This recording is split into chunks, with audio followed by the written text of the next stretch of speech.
Farinet ou la fausse monnaie. Roman basé sur une histoire vraie par Charles-Ferdinand Ramu. Lu par Lucius Bard. Disponible en intégralité sur la page Patreon de Bards in Exile. Oui, a continué Fontana, parce que je dis, moi, que son or est meilleur que celui du gouvernement. Et je dis qu'il a le droit de faire de la fausse monnaie, si elle est plus vraie que la vraie. Est-ce que ce qui fait la valeur des pièces, c'est les images qui sont dessus, ou quoi? Ces demoiselles, ces femmes nues ou pas nues, les couronnes, les écussons? Ou bien est-ce que c'est les inscriptions, peut-être? Ou bien leurs chiffres, disait-il, les chiffres qui met le gouvernement? Les inscriptions, on s'en fout, pas vrai? Et les chiffres aussi, on s'en fout. Ça ne serait pas la première fois que le gouvernement vous tromperait sur la valeur et sur le poids, tout aussi bien qu'un particulier. Demandez seulement à ceux qui s'y connaissent. Le gouvernement vous dit « Cette pièce valait tant ». Eh bien maintenant, elle vaudra tant. Ça s'est vu, ça peut se revoir. C'est moins honnête que Farinet, les gouvernements, parce qu'à lui, ce qu'on lui paye, c'est en quoi ces pièces sont faites. Et à eux, au gouvernement, c'est ce qu'il y a dessus. Il se suspend, allant des barreaux des deux mains, il se laisse retomber. Ah, ils ont cru m'avoir. La barre cédait sous son poids.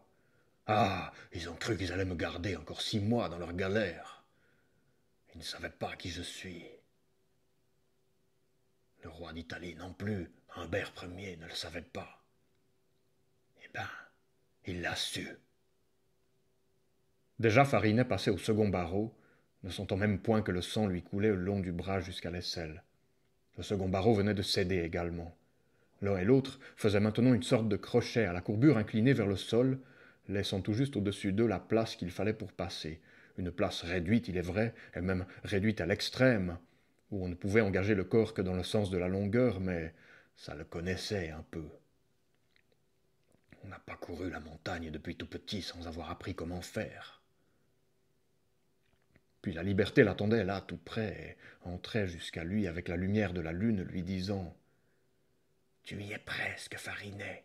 Encore un petit effort, c'est ça. » Elle lui disait « À présent, tu n'as plus qu'à nouer la corde, c'est ça. Tu fais 2 nœuds. N'aie pas peur. » Il n'avait pas peur, car c'était vrai qu'on l'aimait bien, et les choses aussi l'aimaient bien. Il n'avait pas eu besoin, comme tant de prisonniers dont on lit l'histoire dans les livres, de découper en bandes la toile de sa paillasse. Il avait une corde, une corde faite de bon chanvre, qui était juste de la longueur qu'il fallait, c'est-à-dire 8 mètres environ. On l'aimait bien, on s'occupait de lui. Elle le voyait de profil, Farinet soufflait sur la flamme. Ce qui restait d'obscurité entre la voûte et le falot tempête fuyait alors rapidement de toutes parts vers les recoins. Et dans une vive lueur, sa figure se peignait dans le plus grand détail, avec sa moustache devenue rousse, sa joue gonflée, une veine qui se gonflait aussi sur le côté de son cou. L'avancement de son chapeau faisait une grande ombre au-dessus de lui. Puis ses joues retombaient, et aussitôt la lueur retombait, pendant que la flamme du chalumeau se redressait, molle et flottante. Joséphine distinguait vaguement qu'il versait quelque chose dans un moule, à la lumière immobile de la lanterne, plus faible encore et plus pâle qu'avant. Et brusquement il avait repris « Est-ce qu'ils sont venus aujourd'hui ?»« Non. »« Et hier ?»« Non. » Oh, il faut croire qu'ils en ont déjà assez. C'est des gendarmes qu'il parlait. Eh bien, dis à Critin que je viendrai un de ces prochains soirs.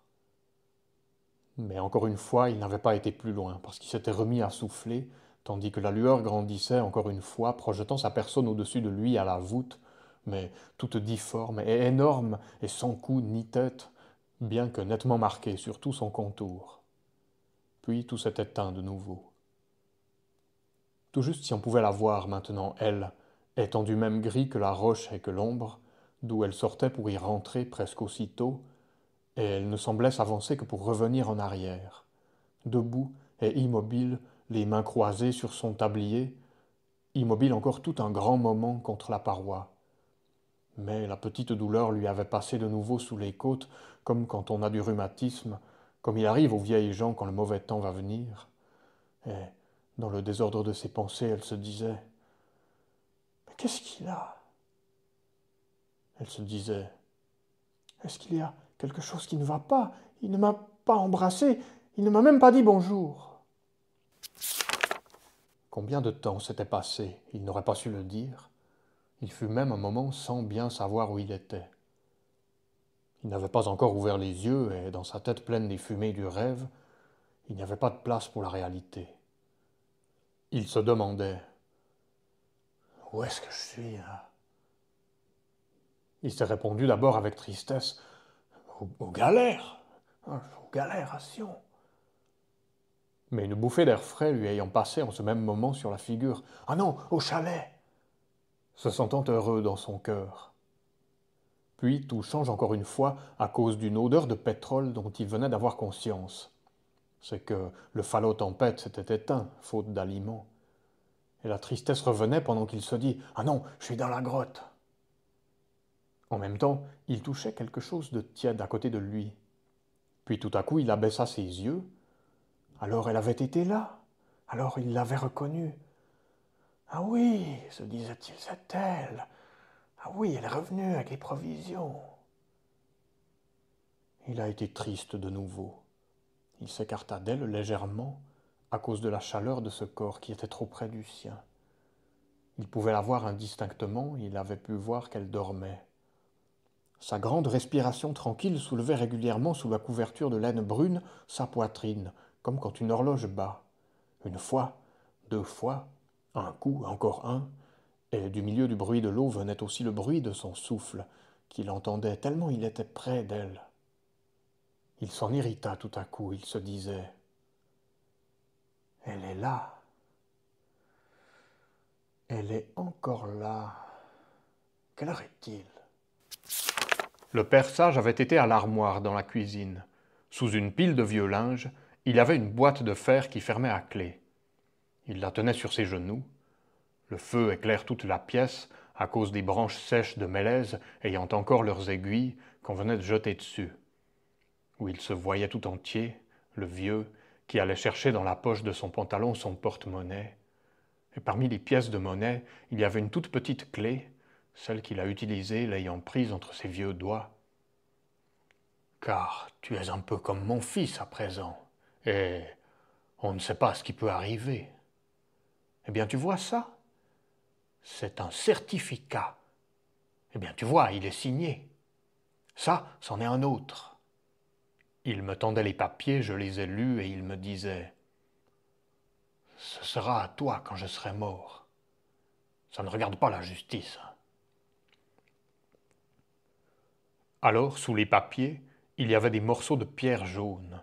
Sous les morceaux de pierre, de la poudre fine qu'il faisait couler entre ses doigts. « Tu vois ?» Je voyais. « Tu vois bien ?» Je vois. « Tu sais ce que c'est ? C'est la liberté pour les hommes.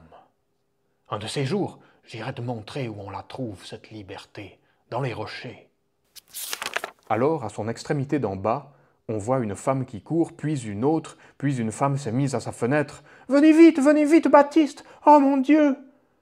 Une voix de femme très aiguë, et elle vient elle aussi de la rue par-dessus les toits, un peu à droite du chemin. À ce moment, un homme paraît au débouché du chemin, là il s'arrête, là il regarde vers la maison du président, laquelle n'est pas loin. Tout à coup, il découvre le président lui-même debout avec Romaillé, au milieu de la ruelle. Il lève le bras, c'est tout, pour le faire signe de venir. On venait de tous côtés, il y avait déjà un attroupement dans la rue quand les 2 hommes y parvinrent à leur tour. Critin était là. Critin leur a dit « Allez vite voir, il faut qu'il soit devenu fou !»« Qui ?»« Farinet !» Ils ne comprennent pas, mais ils voient que l'attroupement s'est fait un peu plus loin devant le bâtiment où est le bureau de poste. Un bâtiment bleu au revêtement à moitié tombé, étroit, avec 3 fenêtres de façade seulement, mais à 2 étages. Et au rez-de-chaussée, il y a une sorte de vitrage qui est le bureau, avec un banc où Madame Ray, la buraliste, se tient volontiers. Et voilà qu'elle y est. Alors qu'ils arrivent, le président est Romaillé, ils voient qu'elle s'y est laissée tomber, et 2 femmes sont à côté d'elle et lui parlent. Ils disent « Qu'est-ce qu'il y a ?» Elle ne répond rien, elle secoue la tête. « Ah, c'est qu'on l'a volée cette nuit, » dit une femme. « Oui, » dit l'autre. « Et combien déjà ?» « 800 francs, » dit Madame Ray. « 800 !» Alors tout à coup, elle crie de nouveau « Baptiste !» « Oui, dit-elle, 800 francs en beaux billets de 100 et de 50 francs qui étaient dans le tiroir. Tout à l'heure, je suis descendue et le tiroir était comme je l'avais laissé, c'est-à-dire fermé à clé. Je l'ouvre. Eh bien, il était venu pendant la nuit, il me les avait pris. » Elle a crié « C'est lui, oui, c'est lui, Farinet. Il a mis son or à leur place. » C'était un petit homme sec, avec une barbiche brune, qui semblait sûr de son affaire et peu préoccupé de l'opinion d'autrui, parce qu'il disait « Après tout, c'est un brigand !» Il s'était muni de 2 pistolets à 6 coups, nouveau modèle, comme celui de Farinet. On l'avait attaché au milieu du corps selon ses instructions. Et il avait dit encore « C'est bien 300 francs la prime. »« 300. Ils seront pour moi. »« Oui, si vous le prenez. »« Eh bien, allons-y. » 2 gendarmes étaient descendus de quelques mètres jusqu'à un premier sapin autour duquel on avait enroulé la corde. C'était le second jour, dans l'après-midi. Les gens de nouveau sortaient du village. Les gens peu à peu s'approchaient, formant des groupes, hommes et femmes pleins de colère parce qu'ils se disaient « De quoi se mêle-t-il, celui-là? Il n'est même pas de la commune. On va lui casser la tête !» Mais, empêchés d'intervenir pour le moment, la curiosité les poussait quand même, de sorte que 2 gendarmes avaient été chargés de les maintenir à distance. Pendant ce temps, on organisait le jeu des cordes, puis une patrouille s'était portée sur l'autre côté de la gorge. C'étaient 3 hommes qu'on avait à peine entrevus, parce qu'ils s'étaient tout de suite dissimulés, à une assez grande distance l'un de l'autre, derrière des quartiers de rochers. Et l'homme à la barbiche avait commencé à descendre. Il faisait sa besogne, il semblait s'y entendre. La paroi n'était pas tout à fait à pic, ni très unie, pleine au contraire de ressauts, de retours, et comme d'hésitations, ce qui facilitait mais ralentissait la descente. L'homme cherchait une prise, puis, l'ayant trouvée, il faisait signe aux gendarmes de lâcher un peu de la corde, ce qu'ils faisaient. On la voyait alors flotter et se tordre comme une couleuvre un instant, et l'homme, ayant retrouvé la liberté de ses mouvements, allongeait une jambe, allongeait l'autre jambe. Tout s'est passé dans un grand silence et rien ne bougeait nulle part, parce qu'on pensait que les gendarmes qui étaient postés de l'autre côté de la gorge devaient faire peur à Farinet. L'homme descendait, la corde qui s'était retendue a été détendue encore une fois, et, vers le milieu du trajet, il y avait un petit sapin où l'homme avait repris pied, puis il avait fait signe de nouveau qu'on lâchât de la corde et on en avait lâché 1 mètre ou 2, mais probablement qu'elle le gênait quand elle venait à trop se tendre, alors il a fait signe qu'on en lâchât encore, pendant que les gendarmes là-haut suivaient des yeux, chacun de ses gestes, et on voyait juste au-dessous de lui le buisson qui masquait l'entrée de la grotte, puis plus rien qu'une ombre grise et trouble au fond de laquelle bougeait le torrent. On avait donc lâché de la corde comme l'homme l'avait demandé, on en avait lâché en tout 4 ou 5 mètres, et c'est à ce moment, et comme la corde était encore toute flottante, qu'on a entendu un bruit de glissade pendant que les pierres dégringolaient. Alors, un grand rire est monté à une voix. À peine le bruit des pierres s'était-il tu, ayant pris leur élan dans le vide. « Ah, ça y est, ah, tu avais cru, tu avais cru que ce serait si facile, tu avais cru peut-être que je ne savais rien. » Et le rire avait gagné tout à coup jusqu'au village, parce que là-bas les gens étaient déjà renseignés. « Il s'est foutu en bas, c'est bien fait. » L'homme, heureusement, avait été retenu par la corde au moment même où il arrivait sur le buisson, mais il devait être blessé. La voix de Farinet est de nouveau venue. « Descendez seulement le chercher. » On ne pouvait pas le voir. Il parlait au-dessous du buisson, dans la profondeur. « Descendez seulement le chercher. Allez, vous n'avez qu'à descendre. On ne fait pas la guerre aux traîtres ni aux maladroits. » Et l'homme gémissait. « Aïe, aïe !» Puis, « Hé, là-haut, je ne peux plus remuer, je crois bien que j'ai la jambe cassée. » On a vu aussi qu'il avait la figure pleine de sang. 2 gendarmes ont dû descendre pendant que d'autres tiraient sur la corde. Farinet n'avait pas bougé. Il disait « Alors, combien êtes-vous là-haut? Moi, je suis tout seul. » Il avait fallu aller chercher une échelle pour remonter l'homme, et lui était juste au-dessous, il laissait faire. Il disait « Alors, ça va? Je regrette de ne pas pouvoir venir vous aider. » Pendant que l'homme plaignait bruyamment parce qu'il avait fallu le prendre à bras-le-corps. « Hein, si j'avais voulu, je vous descendrais tous sans même avoir besoin de me montrer. Car s'ils croient m'empêcher, ceux qui sont de l'autre côté, ils se trompent. J'ai tous les abris qu'il me faut, et puis je crois qu'ils ne voient pas très clair.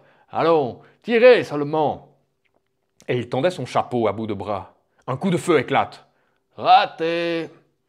Un second coup de feu. « Raté !»